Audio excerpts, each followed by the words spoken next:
Hello everyone, welcome to KPK study circle. So ఈరోజు మనం ఈ వీడియోలో ఇండియన్ పాలిటీ క్లాసెస్ కొనసాగింపులో భాగంగా మనం ఫండమెంటల్ డ్యూటీస్ గురించి సమగ్రంగా తెలుసుకుందాం. సో ముందుగా మనకు ఫండమెంటల్ డ్యూటీస్ అంటే సింపుల్ వర్డ్స్లో మనం దేశం పట్ల సమాజం పట్ల నిర్వర్తించాల్సిన బాధ్యతలని మనకు గుర్తు చేసేదే మనకు ఫండమెంటల్ డ్యూటీస్, తెలుగులో ప్రాథమిక విధులు అంటాం. అదే ఫండమెంటల్ రైట్స్ మనకు కల్పించినటువంటి రాజ్యాంగం మనకు కల్పించినటువంటి హక్కుల గురించి తెలియజేస్తుంది. ఇది మనం నిర్వర్తించాల్సిన బాధ్యతల గురించి తెలియజేస్తుంది. సో మనం ఒకసారి గమనిస్తే ఈ ఫండమెంటల్ రైట్స్ అనేటివి మనకు రాజ్యాంగం అమల్లోకి వచ్చినప్పుడు జనవరి 26, 1950 నుండి మనకు అమల్లో ఉన్నాయి. కానీ ఫండమెంటల్ డ్యూటీస్ మనకి 42nd కాన్స్టిట్యూషనల్ అమెండ్మెంట్ యాక్ట్ ద్వారా 1976లో చేర్చబడినటువంటి విధులు ఇవి. సో మనకు 1975లో మనకు ఇందిరాగాంధీ గారు ప్రధానమంత్రిగా ఉన్నప్పుడు మనకి ఎమర్జెన్సీ రావడం. సో తర్వాత ఆ ప్రభుత్వం ఏం చేసిందంటే స్వరణ్ సింగ్ అనే ఒక కమిటీని ఏర్పాటు చేయడం జరిగింది. ఈ స్వరణ్ సింగ్ అనే వ్యక్తి ఒక సీనియర్ కాంగ్రెస్ లీడరు, అలానే డిఫెన్స్ ఎక్స్టర్నల్ మినిస్టర్గా చేసినటువంటి ఒక అనుభవం ఉన్నటువంటి వ్యక్తి. ఈ వ్యక్తి నేతృత్వంలో మనకి ఒక కమిటీని ఏర్పాటు చేయడం, ఈ కమిటీ పౌరులకి కొన్ని బాధ్యతలు ఉండాలి, అది నిర్వర్తించాలి అని కొన్ని రికమెండేషన్స్ చేయడం జరిగింది. వీళ్ళు చెప్పినటువంటి ఫండమెంటల్ డ్యూటీస్ ఎన్ని అంటే 8. సో 8 ఫండమెంటల్ డ్యూటీస్లో కూడా వారు కొన్ని ఇంపార్టెంట్ ఆస్పెక్ట్స్ని చెప్పడం జరిగింది. For example, duty to pay taxes, పన్నులు చెల్లించడం కూడా ఒక ఫండమెంటల్ డ్యూటీగా చేర్చాలని చెప్పారు. అలానే ఫండమెంటల్ డ్యూటీస్ నిర్వర్తించని వ్యక్తులపై పార్లమెంటు ముఖ్యంగా పెనాల్టీ వేసే అధికారం, పనిష్మెంట్ ఇచ్చే అధికారం కూడా ఉంటుంది అని చెప్పడం జరిగింది. వీరు ఎవరైతే ఫండమెంటల్ రైట్స్కి భంగం కలిగించే అవకాశం ఉండకుండా మనకి ఇలా పార్లమెంటు చేయవచ్చు అని కూడా చెప్పడం జరిగింది. But these duties were not added in the మనకు ఫండమెంటల్ డ్యూటీస్లో ఈ డ్యూటీస్ని యాడ్ చేయలేదు.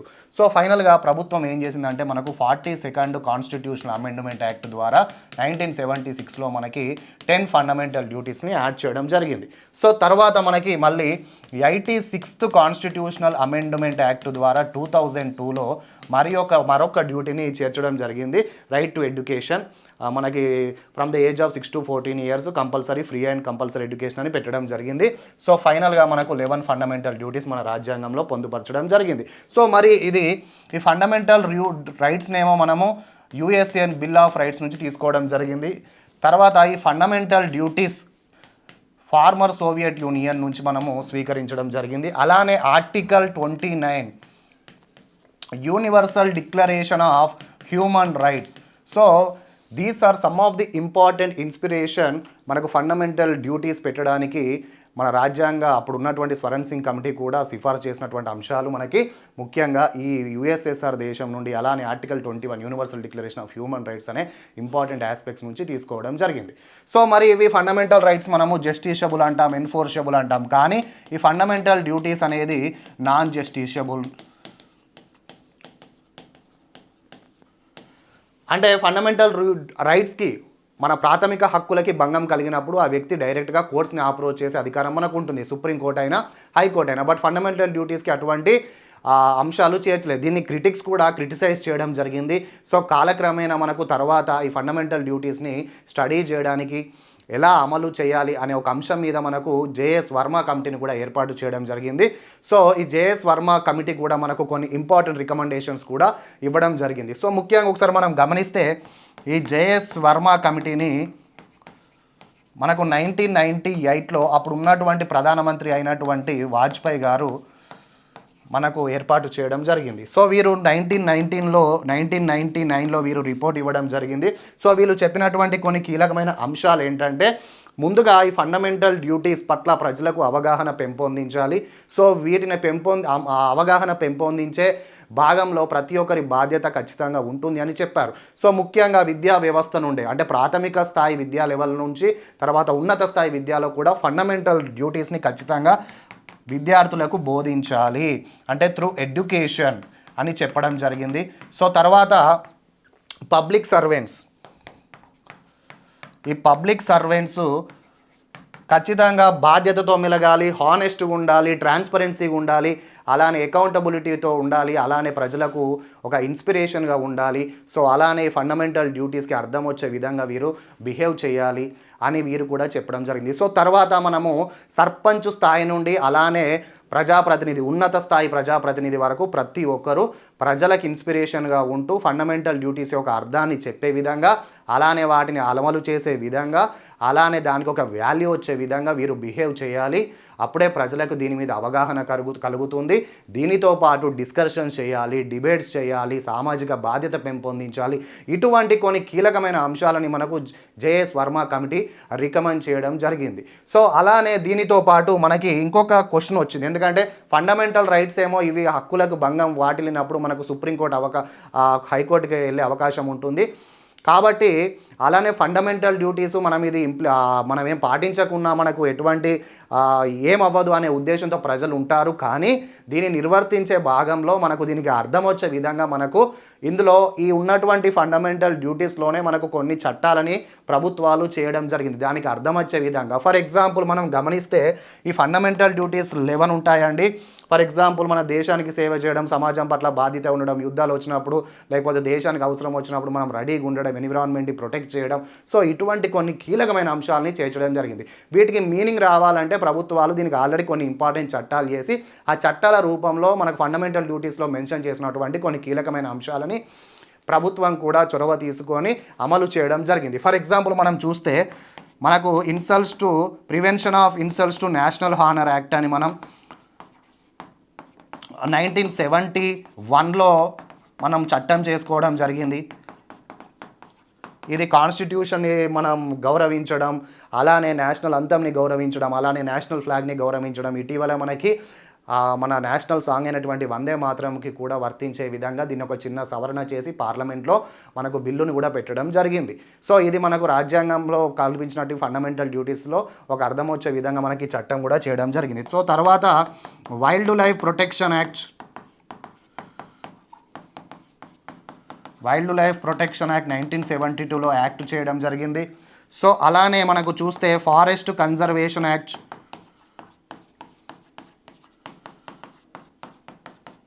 1980లో, అలానే ఎన్విరాన్మెంట్ ప్రొటెక్షన్ యాక్ట్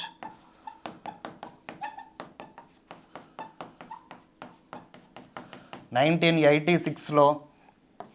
సో తర్వాత మనకు యూఏపిఏ యాక్ట్ 1967లో, అన్లాఫుల్ యాక్టివిటీస్ ప్రివెన్షన్ యాక్ట్ 1967లో మనకు రావడం జరిగింది. సో తర్వాత మనకి వాటర్ ఎయిర్కు సంబంధించినటువంటి చట్టాలు ప్రివెన్షన్ ఫ్రమ్ ది పొల్యూషన్ అని మనము ఈ ఒక యాక్ట్ తీసుకురావడం జరిగింది 1974లో, 1981లో. సో అలానే పబ్లిక్ ప్రాపర్టీని ప్రొటెక్ట్ చేసే ఉద్దేశంతో 1984లో మనకు చట్టం రావడం జరిగింది. సో అలానే మనకు రైట్ టు ఎడ్యుకేషన్ అనేది 2009లో రావడం జరిగింది. సో అలానే గ్రీన్ ట్రిబ్యునల్ యాక్ట్ మనకి 2010లో రావడం జరిగింది.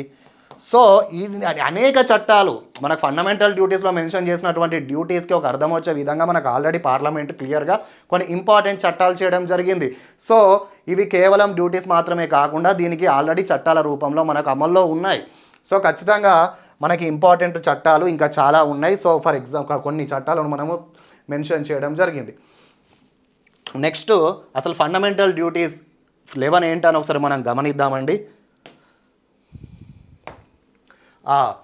List of fundamental duties. So first, to abide by the constitution and respect its ideals and institutions, the national flag and the national anthem. ఇది first fundamental duty. Second వచ్చేసి చూడండి ఇక్కడ constitution గౌరవించాలి, respect చేయాలి, అలానే నేషనల్ ఫ్లాగ్కి నేషనల్ అంథమ్కి మనము to abide by the constitution, మన వచ్చినటువంటి ప్రిన్సిపల్స్కి దానికి గౌరవించాలి. అలానే ఇవన్నీ కాపాడే ఉద్దేశంతో మనకు 1971లో క్లియర్ కట్గా prevention of insults to national honour act అని మనం చట్టం చేసుకోవడం కూడా జరిగింది. To cherish and follow the noble ideas that inspire national struggle for freedom. Next, to uphold and protect the sovereignty, unity and integrity of India. So India is a sovereign country. So మన decisions మనమే తీసుకుంటాం, internal అయినా external అయినా. మన డిసిషన్స్లో బయటి వ్యక్తి అనేవాడు involve అవ్వరు. సో ఇదే సావర్నిటీ మీనింగ్, మన యూనిటీ. భారతదేశంకు ఉన్న గొప్పతనమే యూనిటీ. ఇక్కడ కులాలకు అతీతంగా, మతాలకు అతీతంగా మన జీవనం సాగిస్తాం. సో ఇక్కడ అందరూ కలిసిమెలిసి బాధ్యతాయుతంగా కలిసిమెలిసి ఉన్నప్పుడే దేశం యొక్క యూనిటీ, అలానే దేశం యొక్క బలం అనేది చాటుతుందని కూడా చెప్పవచ్చు. Integrity of India, to defend the country and render national service when called upon to do so. This is what I'm trying to say. చూడండి దేశానికి కొన్ని అప్పుడప్పుడు యుద్ధాల రూపంలో లేకపోతే అనిశ్చితి రూపంలో లేకపోతే దేశం సమస్యలు ఉన్నప్పుడు the citizens of this country ఖచ్చితంగా రెడీ ఉండాలి దేశానికి సేవ చేసే ఉద్దేశంతో, దేశానికి సేవ చేసే భాగ్యంగా. సో ఇటువంటి వాటిని కూడా ఫండమెంటల్ డ్యూటీస్లో చేర్చడం జరిగింది. To promote harmony and the spirit of common brotherhood amongst all the people of India. So సింపుల్గా మనం అర్థమయ్యే విధంగా రాశాను. ఇక్కడ మనం ఇంకొకసారి గమనిస్తే ఏ మతమైన ఏ కులమైన అందరు అన్నదమ్ముల్లాగా కలిసి ఉండి దేశంని గౌరవించి అలానే దేశం బలోపేతానికి కృషి చేయాల్సిన అవసరం ఉంటుంది. సో ఇక్కడ చూడండి, to promote harmony and the spirit of common brotherhood amongst all the people of India, to value and preserve the rich heritage of our country's. Composite culture, ఇండియానే ఒక అనేకమైనటువంటి డిఫరెంట్ టైప్స్ ఆఫ్ కల్చర్స్కి పుట్టినిల్లు. So దీని కల్చర్ని protect చేస్తూ కాపాడుతూ ఇది ప్రతి ఒక్క భారతదేశం యొక్క పౌరుడి బాధ్యత అని కూడా మనం చెప్పే అంశమే మనకు ఒక ఇంపార్టెంట్ ఫండమెంటల్ డ్యూటీ కింద మనకు మెన్షన్ చేయడం జరిగింది. సో తర్వాత to develop scientific temper, humanism and the spirit of enquiry and reform. ఇది ఒక ఫండమెంటల్ డ్యూటీస్ని మనకు మెన్షన్ చేయడం జరిగింది. కానీ కొన్ని ఈ keywords, for example scientific temper, ఇలాంటి కీవర్డ్స్ని క్రిటిక్స్ కూడా మనకు ఫండమెంటల్ డ్యూటీస్లో క్రిటిసైజ్ చేయడం జరిగింది. ఎందుకంటే ఈ వర్డ్స్ చాలా వేగ్గా ఉన్నాయని చెప్పారు. మళ్ళీ ఇది నాన్ జుడిషియబుల్ అయినప్పుడు ఇది చేర్చవలసిన అంశం ఎందుకు అని చెప్పడం జరిగింది. నాన్ జుడిషియబుల్ అయినప్పుడు ఇది చేర్చాల్సిన అవసరం ఏముందని చెప్పడం జరిగింది. ఎమర్జెన్సీ టైంలో ఇది పెట్టారని కొందరు క్రిటిసైజ్ చేశారు. సో ఇలా మనకు రకరకాలుగా క్రిటిసైజ్ చేయడం జరిగింది క్రిటిక్స్. కానీ ఈ ఫండమెంటల్ డ్యూటీస్ అనేది ఒక దేశ పౌరులుగా వారి బాధ్యతలనే గుర్తు చేస్తుంది, వారు నిర్వర్తించాల్సిన బాధ్యతలనే మనకు గుర్తు చేసే అంశమే మనకు ఫండమెంటల్ డ్యూటీస్. అలానే to safeguard public property and to abjure violence. ఈ పబ్లిక్ ప్రాపర్టీ ప్రొటెక్షన్ యాక్ట్ కూడా మనం 1984లో రావడం జరిగింది.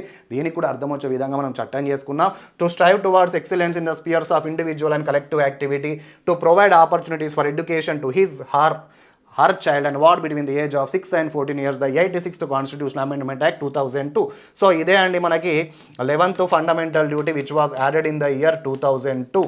సో టోటల్గా దీనితోటే మనకి ఇప్పుడు 11 ఫండమెంటల్ డ్యూటీస్ అనేటివి ఉన్నాయి. Next so important supreme court judgement. So fundamental డ్యూటీస్కి సంబంధించినటువంటి కొన్ని ఇంపార్టెంట్ జడ్జిమెంట్స్, సుప్రీంకోర్టు జడ్జిమెంట్స్ అనేటివి కూడా కాంపిటేటివ్ పరీక్షలో చాలా ఇంపార్టెంట్ ఆస్పెక్ట్స్ కిందకి వస్తాయి. ఎందుకంటే పాలిటీ అంటేనే జడ్జిమెంట్స్ గుర్తుపెట్టుకున్నప్పుడే మనకు ఎక్కువగా మార్క్స్ స్కోర్ చేసే అవకాశం ఉంటుంది. అసలు ఫండమెంటల్ డ్యూటీస్కి సంబంధించినటువంటి ఎటువంటి జడ్జిమెంట్స్ మనకు ఉన్నాయని ఒకసారి అంశాన్ని, సమ్ ఇంపార్టెంట్ జడ్జిమెంట్స్ని మనం ఇక్కడ తెలిపే ప్రయత్నం చేద్దాం. ముందుగా చూడండి, Chandrabhavan boarding and lodging versus state of Mysore 1969లో the judgement highlighted the constitution recognises both rights and duties. చూడండి, రైట్స్ అండ్ డ్యూటీస్ ఇవి రెండు అనేది very very important for the nation. ఖచ్చితంగా ఇది పౌరులకి రాజ్యాంగం ఇచ్చినటువంటి హక్కులను గుర్తు చేస్తుంది.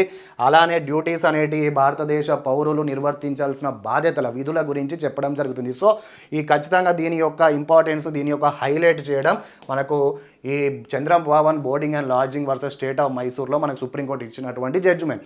సో తర్వాత landmark president 1986 in famous Bijoe Emmanuel versus state of Kerala case the supreme court of India rule that standing in respectful silence without singing does not break any law. అప్పుడు ఉన్నటువంటి కొందరు స్టూడెంట్స్ కేరళ ఆ సందర్భంలో ఏం జరిగిందంటే మనకు జాతీయ గీతమైనటువంటి జనగణమన పాడే సందర్భంలో వారు పాడకుండా కేవలం గౌరవంతో నిల్చొని ఉండడం జరిగింది వాళ్ళ మత విశ్వాసాలకు ఆధారంగా. అప్పుడు సుప్రీంకోర్టులో ఏం చెప్పారంటే ఈ Emmanuel versus state of Kerala కేసులో the supreme court of India rule that standing in respectful silence without singing does not break any law.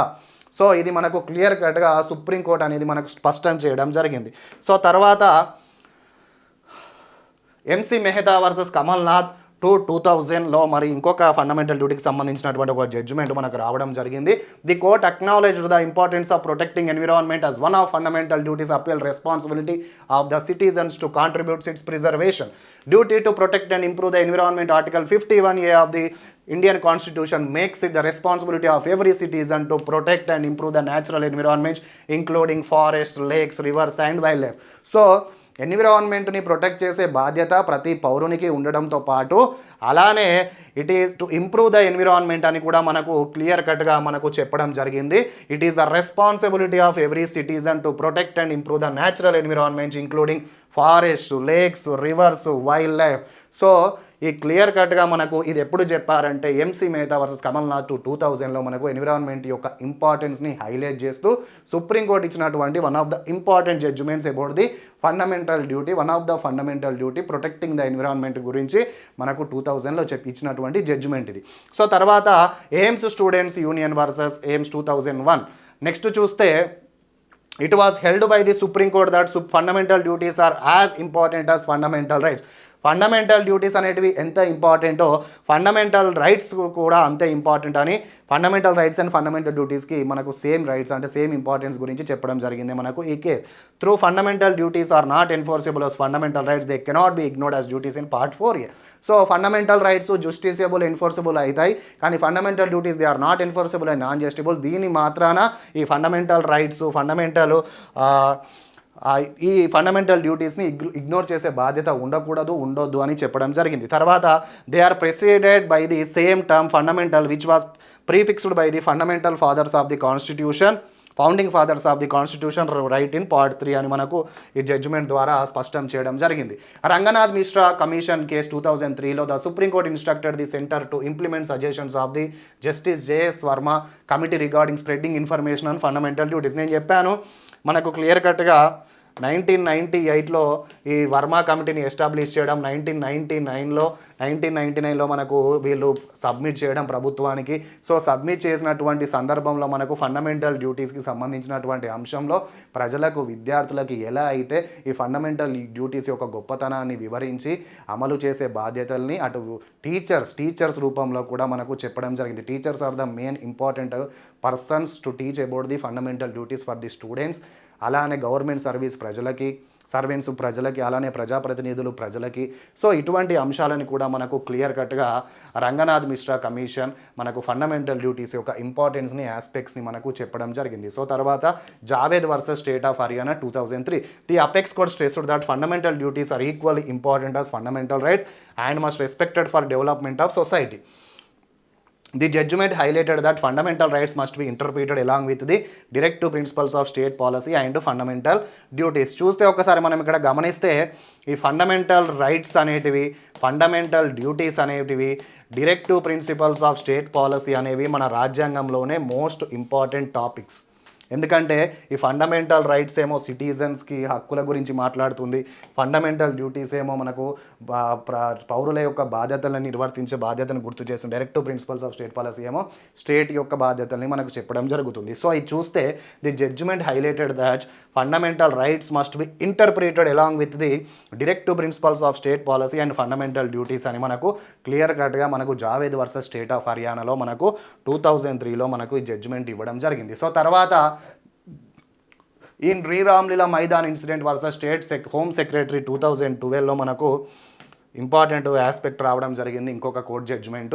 The court highlighted while citizens are entitled to fundamental rights, a fundamental duty to follow orders and extend full cooperation in maintaining public order and tranquillity is cast on citizens. So ఇటువంటి judgements మనకి clear కట్గా ఈ supreme court judgements రూపంలో మనకు fundamental duties యొక్క ఇంపార్టెన్స్ని చెప్పడంతో పాటు fundamental రైట్స్కి, అలానే డైరెక్టివ్ ప్రిన్సిపల్స్ ఆఫ్ స్టేట్ పాలసీకి, అలానే ఫండమెంటల్ డ్యూటీస్కి ఉన్నటువంటి ఇంపార్టెన్స్ని కూడా వారు చెప్పడం జరిగింది. ఏది తక్కువ కాదు, ఏది ఎక్కువ కాదు, ప్రతి ఒక్కటి దేశ సమగ్రతని, ఇంటిగ్రిటీని, అలానే దేశం డెవలప్మెంట్కి తీసుకుపోయే ఆస్పెక్ట్సే, అలానే ప్రజలకు, అలానే పౌరులకు, అలానే ప్రభుత్వానికి ఉండవలసిన బాధ్యతల్ని కూడా మనకు గుర్తు చేయడం జరిగింది. సో ఇలా మనకు fundamental duties is one of the most important topic in the Indian polity అండి. ఇంత సింపుల్ అండి. ఇది ఫండమెంటల్ రైట్స్ అనేది మనకు పార్ట్ 3లో ఉండడం జరిగింది. ఆర్టికల్స్ 12 to 35 అని చెప్తున్నాము. అలానే ఫండమెంటల్ డ్యూటీస్ అనేటివి పార్ట్ 4Aలో only one article, that is article 51A. ఇది ఫండమెంటల్ డ్యూటీస్ గురించి మనకు చెప్తుంది.